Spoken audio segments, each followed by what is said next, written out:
기도하겠습니다. 하나님 아버지, 지혜로운 사람은 시작을 아는, 역사를 아는 사람인 줄로 믿습니다. 이제 우리가 창세기를 읽어나갑니다. 이 창세기 말씀은 시작의 책이요, 주님의 창조의 역사의 책입니다. 주님, 이 말씀을 통해서 우리가 어디서부터 왔는지 우리 자신을 철저하게 알게 되고 또 깨닫게 되는 복된 시간 되게 하여 주옵소서. 예수님의 이름으로 기도합니다. 아멘. 네, 오늘은 창세기 1장 1절부터 23절까지의 말씀입니다. 오늘부터 구약성경, 성경의 첫 번째 책이라고 알려진 창세기를 읽도록 하겠습니다. 창세기 1장 1절부터 23절까지입니다. 태초에 하나님이 천지를 창조하시니라. 땅이 혼돈하고 공허하며 흑암이 깊음 위에 있고 하나님의 영은 수면 위에 운행하시니라. 하나님이 이르시되 빛이 있으라 하시니 빛이 있었고 빛이 하나님이 보시기에 좋았더라. 하나님이 빛과 어둠을 나누사 하나님이 빛을 낮이라 부르시고 어둠을 밤이라 부르시니라. 저녁이 되고 아침이 되니 이는 첫째 날이니라. 하나님이 이르시되 물 가운데 궁창이 있어 물과 물로 나뉘라 하시고 하나님이 궁창을 만드사 궁창 아래의 물과 궁창 위에 물로 나뉘게 하시니 그대로 되니라. 하나님이 궁창을 하늘이라 부르시니라. 저녁이 되고 아침이 되니 이는 둘째 날이니라. 하나님이 이르시되 천하의 물이 한 곳으로 모이고 묻이 드러나라 하시니 그대로 되니라. 하나님이 묻을 땅이라 부르시고 모인 물을 바다라 부르시니 하나님이 보시기에 좋았더라. 하나님이 이르시되 땅은 풀과 씨 맺는 채소와 각기 종류대로 씨 가진 열매 맺는 나무를 내라 하시니 그대로 되어 땅이 풀과 각기 종류대로 씨 맺는 채소와 각기 종류대로 씨 가진 열매 맺는 나무를 내니 하나님이 보시기에 좋았더라. 저녁이 되고 아침이 되니 이는 셋째 날이니라. 하나님이 이르시되 하늘의 공창에 광명체들이 있어 낮과 밤을 나누게 하고 그것들로 징조와 계절과 날과 해를 이루게 하라. 또 광명체들이 하늘의 공창에 있어 땅을 비추라 하시니 그대로 되니라. 하나님이 두 큰 광명체를 만드사 큰 광명체로 낮을 주관하게 하시고 작은 광명체로 밤을 주관하게 하시며 또 별들을 만드시고 하나님이 그것들을 하늘의 공창에 두어 땅을 비추게 하시며 낮과 밤을 주관하게 하시고 빛과 어둠을 나뉘게 하시니 하나님이 보시기에 좋았더라. 저녁이 되고 아침이 되니 이는 넷째 날이니라. 하나님이 이르시되 물들은 생물을 번성하게 하라. 땅이 하늘의 공창에는 새가 나르라 하시고 하나님이 큰 바다 짐승들과 물에서 번성하여 움직이는 모든 생물을 그 종류대로 날개 있는 모든 새를 그 종류대로 창조하시니 하나님의 보시기에 좋았더라. 하나님이 그들에게 복을 주시며 이르시되 생육하고 번성하여 여러 바닷물에 충만하라. 새들도 땅에 번성하라 하시니 저녁이 되고 아침이 되니 이는 다섯째 날이니라. 아멘. 네, 오늘은 창세기 1장 1절부터 23절까지의 말씀입니다. 오늘부터 성경의 첫 번째 책이라 알려진 창세기 말씀을 나누겠습니다. 창세기는 영어 성경에서 제네시스라 불리죠. 현대차 제네시스가 있지만 시작, 근원이란 의미입니다. 기원과 관련이 깊다는 것이죠. 히브리 성경에서는 베레시트, 태초에라는 히브리어를 그대로 따왔습니다. 마찬가지로 태초라는 어떠한 근원적 시간을 가리킵니다. 그래서 그런지 창세기에는 모든 것의 시작이 담겨 있습니다. 창조의 시작도 있고 인간의 시작도 있고 죄의 시작도 있고 또 믿음의 조상의 시작도 있고 아무튼 여러 가지 시작들이 나옵니다. 사람들은 시작을 다른 것을 찾죠. 비그리스도인이나 이성적 세계관을 갖고 있는 과학적 세계관을 갖고 있는 사람들은 우주의 빅뱅이라든가 아메바라든가 다른 것에서 시작을 찾습니다. 그러나 성경은 하나님이 시작임을 알려주고 있습니다. 오늘 창세기 말씀을 잘 보다 보면 신앙이 무엇인지 한 번 더 깨달을 수 있습니다. 신앙적 세계관과 그냥 세상 사람들의 세계관이 어디서 차이가 나는지를 분명하게 알 수 있다는 것이죠. 그리고 창세기는 크게 둘로 나누어집니다. 1장에서 11장은 원시 역사라고 해서 태초에 하나님이 창조하시고 죄가 시작되고 또 하나님의 심판, 홍수 심판이라든가 이런 스토리가 나오죠. 12장부터 마지막 장인 50장까지는 이른바 믿음의 족장들, 아브라함, 이삭, 야곱, 그리고 야곱의 아들들, 그들의 스토리가 나온다고 해서 족장의 역사다 이렇게 얘기합니다. 오늘은 가장 첫 번째라고 알려진 창세기 1장 1절에서 23절입니다. 5일간의 창조 기사가 나옵니다. 1장 1절을 먼저 볼까요? 태초에 하나님이 천지를 창조하시니라. 태초라는 시간과 천지라는 공간이 나옵니다. 그리고 이 창조의 주체가 되시는 하나님이 등장하죠. 저는 여기서 모든 이단들이 걸러질 수 있다고 생각합니다. 하나님은 시 공간을 창조하신 분이십니다. 뒤에 나오는 1일부터 5일까지의 창조 기록물전에 하나님이 가장 먼저 하신 일은 시간과 공간을 만드신 일이었습니다. 태초라는 시간, 천지라는 공간이 하나님의 말씀에서 시작되었습니다. 태초에 하나님이 천지를 창조하시느니라. 그러나 이단의 괴수들은 어떻습니까? 사이비 종교 지도자들은 어떻습니까? 그들은 시간에 매입니다. 공간에 매입니다. 제가 간혹 이런 얘기를 자주 하는 편인데 창세기 1장 1절만 제대로 이해해도 이단에 빠질 수가 없습니다. 사이비 교주들은 자기들이 마치 하나님 자리에 있다고 생각하고 시공간에 매이지 않는 것처럼 얘기합니다. 그러나 그가 그 자리에서 그 시간과 그 공간에서 벗어날 수 없죠. 유일하게 시공간을 지배할 수 있는 분은 하나님밖에 없음을 창세기 1장 1절은 분명하게 얘기하고 있습니다. 자, 2절부터 5절까지가 첫째 날의 스토리입니다. 땅이 혼돈하고 공허하며 흑암이 깊음 위에 있고 하나님의 영은 수면 위에 운행하시니라. 하나님이 이르시되 빛이 있으라 하시니 빛이 있었고 빛이 하나님이 보시기에 좋았더라. 하나님이 빛과 어둠을 나누사 하나님이 빛을 낮이라 부르시고 어둠을 밤이라 부르시니라.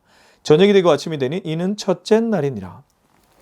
우리는 2절에서 창조의 원리 하나를 추출할 수 있습니다. 2절에 보면 땅이 혼돈하고 공허하며 흑암이 깊음 위에 있고 하나님의 영은 수면 위에 운행하시느니라. 왜 폭풍전야라는 표현 있잖아요. 마치 그런 것처럼 어떠한 중요한 사건이 일어나기 전에 무언가 어둡고 공허한 그런 상태를 이 창세기 1장 2절은 얘기하고 있습니다. 땅이 혼돈하고 공허하다. 우리가 흔히 말하는 카오스의 상태죠. 질서가 부여되기 전 아무것도 없지만 뭔가 혼돈하고 공허한 그런 상태고 흑암이 깊음 위에 있었다고 합니다. 빛이 없으니까 완전히 칠흑 같은 어둠이라는 것이죠. 하나님이 영이 수면 위에 운행하신다고 합니다. 하나님은 그러한 카오스 상태에서도 계셨던 것이죠. 자, 그러면 여기서 추출할 수 있는 창조의 원리가 무엇입니까? 하나님이 창조하실 때부터 코스모스, 질서가 부여되었다는 것입니다. 하나님의 창조는 카오스를 코스모스로 만든 그러한 일이었습니다. 달리 말하면 하나님이 어떤 사건에 개입될 때 비로소 질서가 확립된다는 뜻입니다.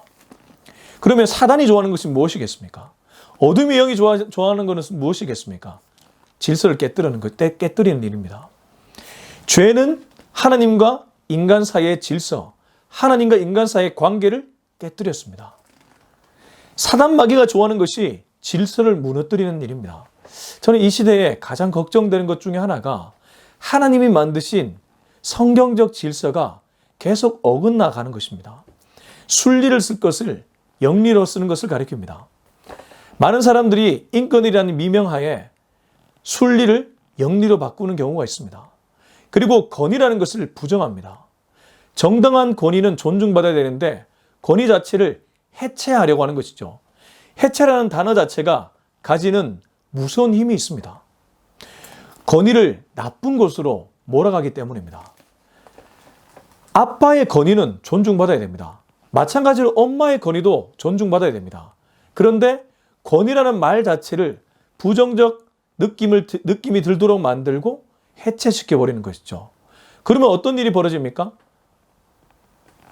질서 자체가 다 망가지게 되어 있습니다. 질서가 필요 없습니다. 그래서 저마다 다 옳다고 얘기하게 됩니다. 다양성을 존중한다는 그 이름 아래 기준도 사라지게 되고 질서도 사라지게 됩니다.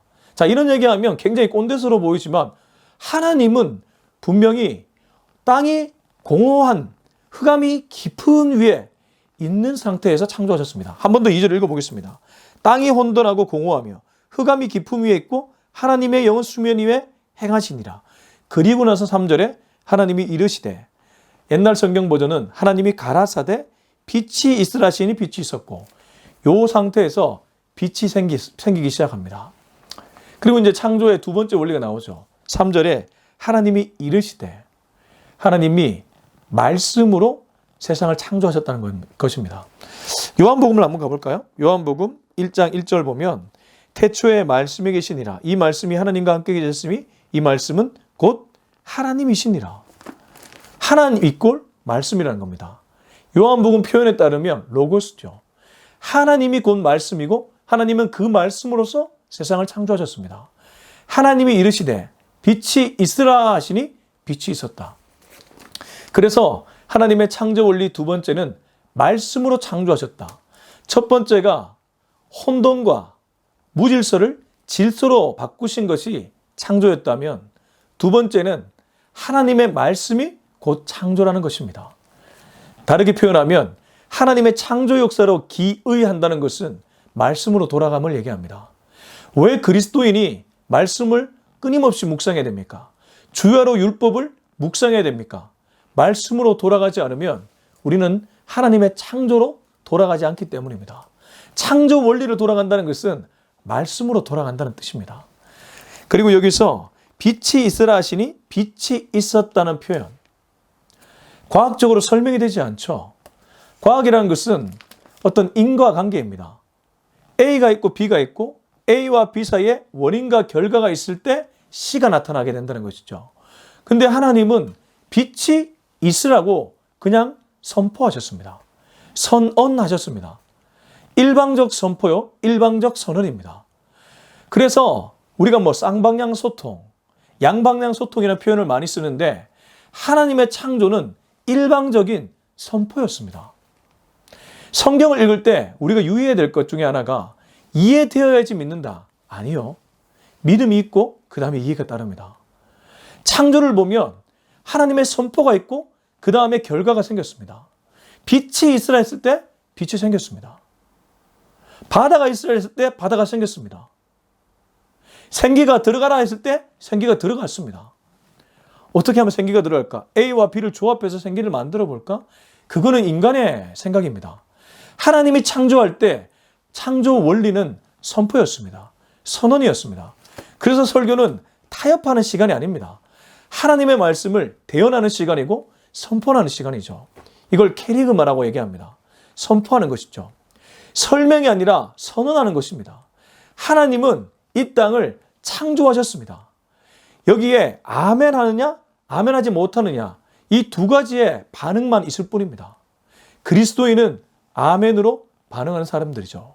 그리고 그 아멘을 하게끔 만드는 분도 성령님이고 그 믿음조차 선물이라고 얘기합니다. 자, 이 얘기를 들으면 아직까지 저게 무슨 말인가 이해되지 않는 분들이 생길 수 있는데 기본적 세계관이 이 정도로 차이가 있다는 뜻입니다. 인간의 이성은 자꾸만 원인과 결과를 따져서 믿으려고 하는 경향이 있습니다. 그러나 성경은 처음부터 믿음으로 출발하고 있습니다. 선믿음, 후이해인데 인간들은 선이해, 후믿음으로 가려고 한다는 것이죠. 처음부터 끝까지 다르다는 뜻입니다. 태초에 하나님이 천지를 창조하셨다는 선포로 시작됩니다. 빛이 있으라 했을 때 빛이 생겼습니다. 선포로 시작되었습니다. 자, 우리는 벌써 세 가지를 얘기했습니다.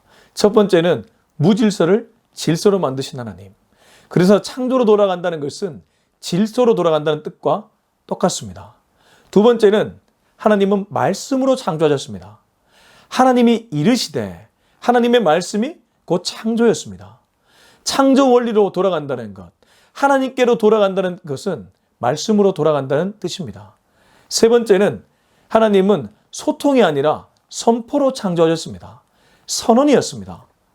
하나님을 믿는다는 것은 믿음으로부터 시작됨을 얘기합니다. 이해되어서 믿는 것이 아니라 믿음이 있고 이해가 비로소 이해의 과정이 시작되어 간다는 것이죠. 이걸 조금 더 다르게 표현하면 하나님과의 관계를 통해서 세상을 바라봄을 얘기합니다. 하나님의 창조의 관계를 통해서 세상을 이해함을 얘기합니다. 인간이 두 번 태어난다고 얘기하죠. 첫 번째는 육신의 태어남이고 두 번째는 영적인 태어남입니다. 이 영적인 태어남을 신학 용어로 거듭남이라고 표현합니다. 그리고 재창조라고도 얘기할 수 있습니다. 첫 번째 생명이 창조된 이 생명이 육신의 창조였다면 두 번째 생명이 창조된 재창조는 영적인 탄생이고 영적인 탄생이죠. 근데 이 두 번째 영적 재창조는 이 창세기로 돌아가서 하나님과의 관계 속에서 세상을 바라봄을 얘기합니다. 이전에는 죄 때문에 하나님과 우리 관계가 완전히 어그러졌습니다. 질서가 아니라 무질서였습니다. 말씀이 아니라 내 이성이었습니다. 믿음이 아니라 하나님의 선언에 대한 믿음이 아니라 인간의 이성이었습니다. 이해였습니다. 근데 하나님께 돌아와서 영적으로 재창조되면 이 원리로 돌아가게 된다는 것이죠. 그리고 이제 4절 5절 빛이 하나님이 보시기에 좋았더라. 하나님이 빛과 어둠을 나누사 하나님이 빛을 낮이라 부르시고 어둠을 밤이라 부르시니라. 저녁이 되고 아침이 되니 이는 첫째 날이니라. 이 빛과 어둠을 낮과 어둠으로 낮과 밤으로 바꾸시는데 여기 보면 하나님이 경계를 그어주시는 것을 알 수 있습니다. 제가 종종 표현하는 것 중에 하나가 경계선을 지키는 것이 지혜라고 얘기하는데 하나님이 창조할 때 경계를 그었기 때문입니다. 빛을 낮이라고 했고 어둠을 밤이라고 했습니다. 경계를 그어주신 것이죠. 빛과 어둠, 낮과 밤에 경계를 그어주셨습니다. 그래서 인간은 낮에 활동하고 밤에 자도록 이 창조 원리에 맞게끔 디자인하셨던 것이죠. 물론 직무 특성상 야간에 근무하는 나이트에 근무하는 분들도 계시지만 웬만한 사람들은 이렇게 근무하는 것이 건강에 좋다는 뜻입니다. 이게 하나님이 경계를 설정한 이유이기도 합니다. 6절부터 8절 하나님이 이르시되 물 가운데 궁창이 있어 물과 물로 나뉘라 하시고 하나님이 궁창을 만드사 궁창 아래의 물과 궁창 위에 물로 나뉘게 하시니 그대로 되니라. 하나님이 궁창을 하늘이라 부르시니라. 저녁이 되고 아침이 되니 이는 둘째 날이니라. 이 궁창이라는 독특한 표현이 나오는데 하늘 위의 물과 하늘 아래의 물, 곧 바다와 하늘을 가리키는 것이죠. 그래서 이걸 나누시고 하나님이 둘째 날에 창조를 끝내십니다. 이것도 마찬가지죠. 선포와 경계선입니다. 자, 9절부터 13절까지 읽어보겠습니다. 하나님이 이르시되 천하의 물이 한 곳으로 모이고 묻이 드러나라 하시니 그대로 되니라. 하나님이 묻을 땅이라 부르시고 모인 물을 바다라 부르시니 하나님의 보시기에 좋았더라. 하나님이 이르시되 땅은 풀과 씨 맺는 채소와 각기 종류대로 씨 가진 열매 맺는 나무를 내라 하시니 그대로 되어 땅이 풀과 각기 종류대로 씨 맺는 채소와 각기 종류대로 씨 가진 열매 맺는 나무를 내시니 하나님의 보시기에 좋았더라. 저녁이 되고 아침이 되니 셋째 날이니라. 자, 여기서 이제 하나님이 바다와 묻을 나누시는데 이 묻에는 땅이라고 부르죠. 풀과 씨 맺는 채소, 씨 가진 열매, 또 뭐 여러 가지 종류의 나무들이 여기에 이제 창조되었다고 얘기합니다. 그리고 이제 여기서 우리가 한 가지 눈여겨봐야 될 단어가 하나님이 보시기에 좋았더라. 1장 4절에도 하나님의 보시기에 좋았더라. 1장 12절에도 하나님이 보시기에 좋았더라. 하나님이 창조할 때 항상 보시기에 좋았다는 표현을 쓰십니다. 그만큼 하나님의 창조가 완전하셨다는 것을 얘기하죠. 선하고 완전했다는 것을 의미합니다. 하나님의 창조에 어떤 것도 오류가 없었음을 얘기하죠. 인간이 만들면 가끔 오류가 있죠. 오작동이 있습니다. 그러나 하나님이 만든 이 천지 창조는 오류와 오작동이 전혀 없었습니다. 하나님이 선이시고 하나님이 완전하신 분이기 때문입니다. 14절부터 이제 쭉 읽어보겠습니다. 하나님이 이르시되 하늘의 궁창에 광명체들이 있어 낮과 밤을 나뉘게 하고 그것들로 징조와 계절과 날과 해를 이루게 하라. 또 광명체들이 하늘의 궁창에 있어 땅을 비출하시니 그대로 되니라. 하나님이 두 큰 광명체를 만드사 그 광명체로 낮을 주관하게 하시고 작은 광명체로 밤을 주관하게 하시며 또 별들을 만드시고 하나님이 그것들을 하늘의 궁창에 두어 땅을 비추게 하시며 낮과 밤을 주관하게 하시고 빛과 어둠을 나뉘게 하시니 하나님의 보시기에 좋았더라. 저녁이 되고 아침이 되니 이는 넷째 날이니라. 자, 넷째 날 창조는 흔히 말하는 해와 달과 별입니다. 16절에 보면 하나님이 두 큰 광명체를 만드사 그 광명체로 낮을 주관하게 하시고 작은 광명체로 밤을 주관하게 하시며 이건 뭐 해와 달을 얘기하겠죠. 해로 낮 주관, 달로 밤 주관, 또 별들을 만드시고 그리고 18절에 보면 낮과 밤을 주관하게 하시고 16절과 18절에 이 주관한다는 표현이 나옵니다. 근데 해가 낮을 주관하고 달이 밤을 주관하는데 그래서 이제 고대 국가들은 뭐 지금도 마찬가지인데요. 해를 우상 숭배하는 경우도 있고 달을 우상 숭배하는 경우도 있습니다. 어떤 국가의 국기에 보면 해와 달이 그려져 있는 경우가 있잖아요. 별이 그려져 있는 경우도 있고 그만큼 이 자연의 위대함 앞에 고개를 숙인다는 뜻입니다. 우리나라도 뭐 천지신명이요. 뭐 그렇게 기도했던 옛날 토속 신앙들 그런 것들 있지 않습니까? 일본에 가면 온갖 잡신들이 있잖아요. 자연의 위대함, 그 위대함 앞에 고개를 숙이며 자연을 숭상하게 되는 것이죠. 하나님이 그러한 해와 달에게 건세를 주셨습니다. 낮을 주관하는 건세, 밤을 주관하는 건세를 주셨죠. 18절에 보면 낮과 밤을 주관하게 하시고 분명히 주관하는 건세를 주셨는데 여기서 우리가 놓치지 말아야 될 것이 있죠. 그 주관의 건세를 주신 분이 누구입니까? 하나님입니다. 결국 하나님이 모든 것의 근원이라는 것입니다. 인간이 아무리 추적해 나가도 나중에 가면 인간의 이성으로는 그냥 알 수 없음, 불가지론으로 마무리될 때가 거의 대부분입니다. 혹은 순환 이론이라고 해야 될까요? 결국에는 돌고 돈다는 것이죠. 그래서 불교에서 윤회설도 있는데 인간은 이처럼 아무리 이성적으로 생각해도 근원을 찾아낼 수가 없습니다. 창세기는 근원을 분명하게 얘기해주고 있습니다. 낮과 밤, 해와 달, 그들이 마치 낮과 밤을 주관하는 것처럼 보이지만 그러한 건세를 주신 분이 있다고 분명하게 얘기해주고 있습니다. 하나님입니다. 진짜 인생을 지혜롭게 사는 사람이 누구입니까? 믿는 그리스도인들입니다. 하나님을 알기 때문에, 근원을 알기 때문에 우리는 진짜 지혜로운 사람이라는 것이죠. 그렇기 때문에 주변에 아직까지 잘못된 세계관으로 살아가고 있는 사람을 잘 건면해서 하나님의 품으로 돌려야 될 책임이 있는 것입니다. 사람들은 자기에게 건세가 있다고 착각합니다. 해와 달의 건세뿐만 아니라 자기에게 건세가 있다고 착각합니다. 그러나 곰곰이 생각해 보면 모든 건세는 위로부터 주어진 것입니다. 이른바 청지기라는 것이죠. 청지기적 사명을 갖고 살아갈 뿐입니다. 창세기 1장을 잘 읽는 사람은 하나님의 건세를 인정하고 하나님의 창조 때문에 나는 청지기구나. 하나님께로 부여받은 그냥 건세를 잠시 사용하다 갈 뿐이구나. 이것을 이해하게 됩니다. 이제 우리 다섯째 날 창조기사를 한번 보도록 하겠습니다. 20절부터 23절입니다. 하나님이 이르시되 물들은 생물을 번성하게 하라. 땅 위에 하늘의 공창에는 새가 나르라 하시고 하나님이 큰 바다 짐승들과 물에서 번성하여 움직이는 모든 생물을 그 종류대로 날개 있는 모든 새를 그 종류대로 창조하시니 하나님이 보시기에 좋았더라. 하나님이 그들에게 복을 주시며 이르시되 생육하고 번성하여 여러 바닷물에 충만하라. 새들도 땅에 번성하라 하시니라.